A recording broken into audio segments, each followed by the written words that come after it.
Nkwaniza nnyo nate mukadde kano we tukutuusizaako alipoota y'embeera y'obudde nga tukolaganira wamu ne UBC TV omwanjuzi nze Lubega Michael. Enkuba ekyagenda mu maaso n'okutonnya mu bitundu by'eggwanga ebitali bimu era we ziweredde essaawa 3 ez'enkya ya leero.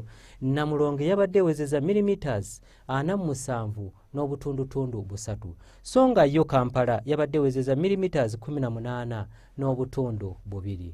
Bwe tutunuulira ku bifaananyi ebyo ebikubiddwa ku ggwanga lyaffe mu biseera eby'okumakya biraga nga ebitundu by'eggwanga ebisinga obungi obudde bubadde bwa kinnyikagobe so nga mu biseera eby'olweggulo tulaba nga ebitundu ebyo byonna ebisinga obungi obudde bubadde bwa kiddedde.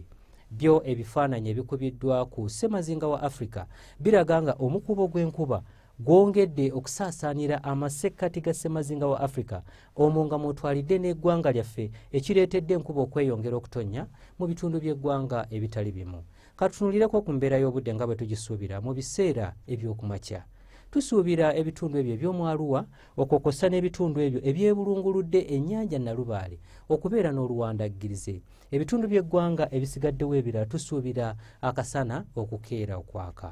Embeera eno esuubirwa okukyuka era tusuubira nti mu bugwanjuba bw'eggwanga lyaffe awamu n'ebitundu ebyo ebiri mu buvanjuba tusuubirayo olufuuyirize yo nga ebbugumu mu Kotido tulisuubira okutuukira ddala ku degrees 32.